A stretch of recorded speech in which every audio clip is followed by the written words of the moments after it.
Poštovani građani Crne Gore, postavio sam pitanje Ministarstvu finansija i pitanje glasi: koliko je zaposlenih bilo u Crnoj Gori na dan 31. decembar 2017. godine i koliko zaposlenih Monstat nije obuhvatio prilikom obračuna i saopštavanja iznosa prosječne zarade za decembar 2017. godine? I sljedeće, pošto Monstat, svi znamo, pripada Ministarstvu finansija, da li ste u mogućnosti da povežete baze podataka zaposlenih sa bazom podataka popisom stanovništva i da nam dostavite nacionalnu strukturu tih zaposlenih? Evo, kratko obrazloženje, baš ću ga skratiti zbog toga što u zavisnosti od vašeg odgovora bit će moja naknadna diskusija. Mi jednostavno Monstatu ne vjerujemo ništa, jer koje on saopštava podatke, to je ponekad i zariplija. Ozbiljni analitičari su pravili analize i došli su do sljedećih podataka. Ukoliko bi se koristili podaci Poreske uprave, a svi ćemo se složiti da su to jedino relevantni podaci, prosječna zarada u Crnoj Gori bi iznosila 420 evra. Međutim, Vlada i ostale institucije saopštavaju da je prosječna zarada u Crnoj Gori preko 510 evra. Također, radi građana Crne Gore, da znaju da od 180.000 zaposlenih sa kojim se podatkom raspolaže, preko 80.000 ima manju platu od 250 evra. Također, preko 70% zaposlenih, znači od tih 180.000, ima platu manju od 500 evra. Ja mislim da je elementarno pristojno da nam pojasnite ovo, da nam saopštite kada se uzmu u obzir svi zaposleni u Crnoj Gori kolika je prosječna plata. Po našim informacijama, prilikom objavljivanja podataka o prosječnoj plati ne uzimaju se podaci o zaposlenim u firmama koje imaju manje od 10 radnika.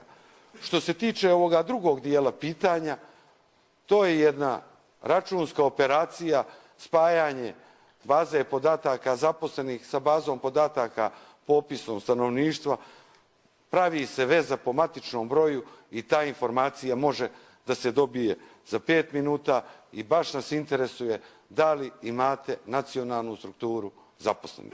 Zahvaljujem. Hvala vam, poslaniče Đukanović.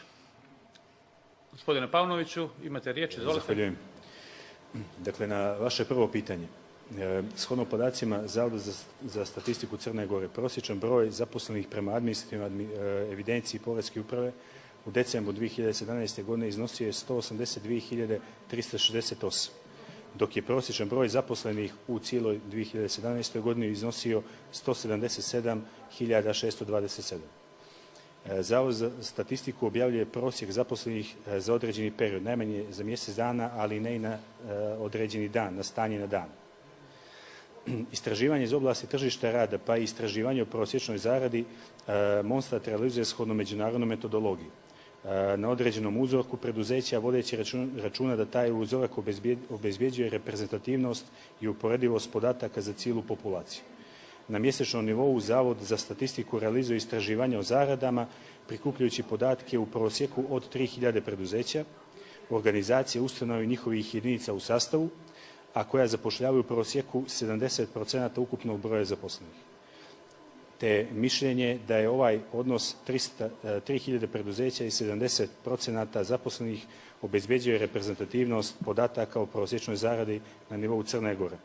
Kako ovog, tako i drugih istraživanja koje realizuje Zavod za statistiku, o čemu u suštini i svjedoče pozitivne osjede kada je u pitanju metodologija od strane Europske komisije, Eurostata, kada je u pitanju metodološki pristup samog zavoda. Na vaše drugo pitanje o povezivanju podataka, dakle povezivanje sadašnjih podataka zaposlenih iz Poreske uprave sa podacima sa popisa stanovništva koji je realizovan prije 7 godina sa kritičnim momentom popisa na dan 31.3.2011. Nije ni tehnički ni suštinski moguće. Zahvaljujem.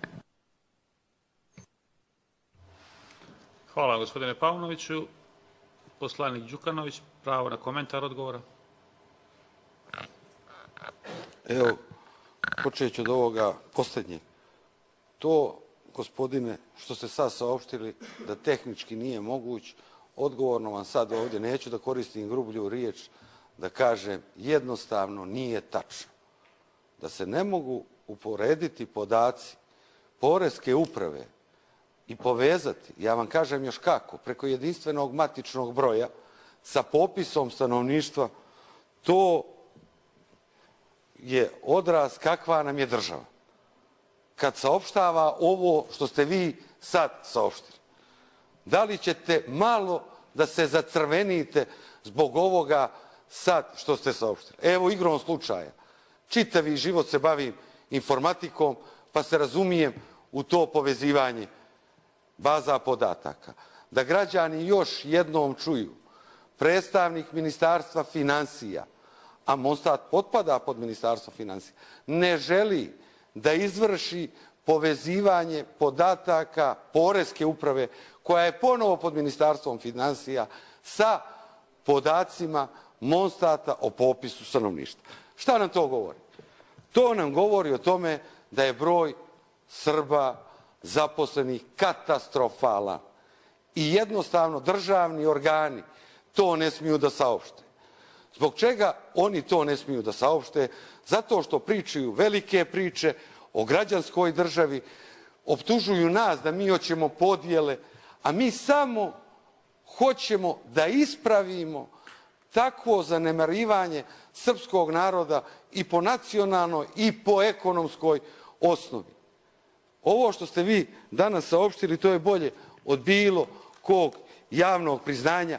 Ponovite to na nekom ozbiljnom seminaru, okruglom stolu, svi će vama jednostavno da se smiju. Mi smo znali to, da je situacija dramatična, ali zato što se tiče upravljanja budžetom, koji je preko 2 milijarde evra, ako ne računamo zaduživanja, Bošnjaci upravljaju sa 900 miliona evra, a ponovo Srbi sa 0 evra, odnosno 0%. Mislimo da politika Demokratskog fronta i Nove srpske demokratije, koja želi nacionalno pomirenje i da se isprave flagrantne nepravde prema srpskom narodu. Evo, pričamo o ekonomiji. Često nas zamjeraju, ne pričate o ekonomiji, ne pričate o finansijama. Evo, pričamo o ekonomiji, evo, pričamo o finansijama i vi nećete da nam saopštite jedan elementarni podatak. Zbog ovoga mora kompletan vlada da se dobro zacrveni, da zabije glavu u pijesak, jer po ovome šta ste uradili Srbima u ekonomskom pogledu, to je zaista više nego dramatično.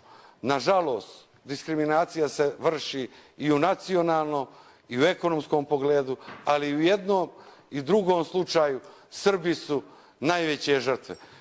Gospodine Paunoviću, ovaj podatak mora da dostavite. Ovaj podatak mora da dostavite. Ako vam nije jasno kako se tehnički to radi, mi ćemo vam pomoći da se to tehnički odradi. Mislim da je vrlo nekorektno. Gospodine Genci, kao predsjedavajući, i vi morate da reagujete na ovo.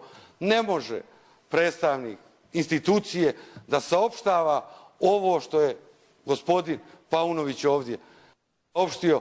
To je sramota za svu Crnu Goru, to je sramota za vladu, a vi kao predsjedavajući morate spriječiti da se ovakva bruka dešava i u ovom parlamentu.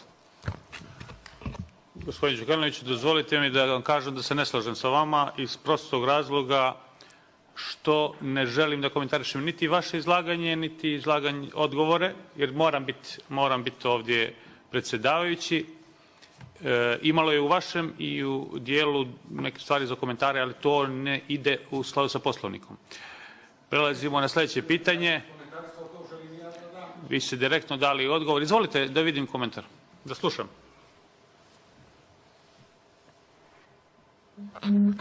Imam po Poslovniku pravo da ispravim netačan navod.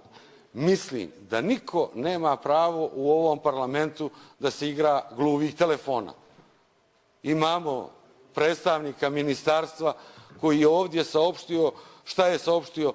To što je on saopštio jednostavno je, evo izgovorit ću tu riječ, laž.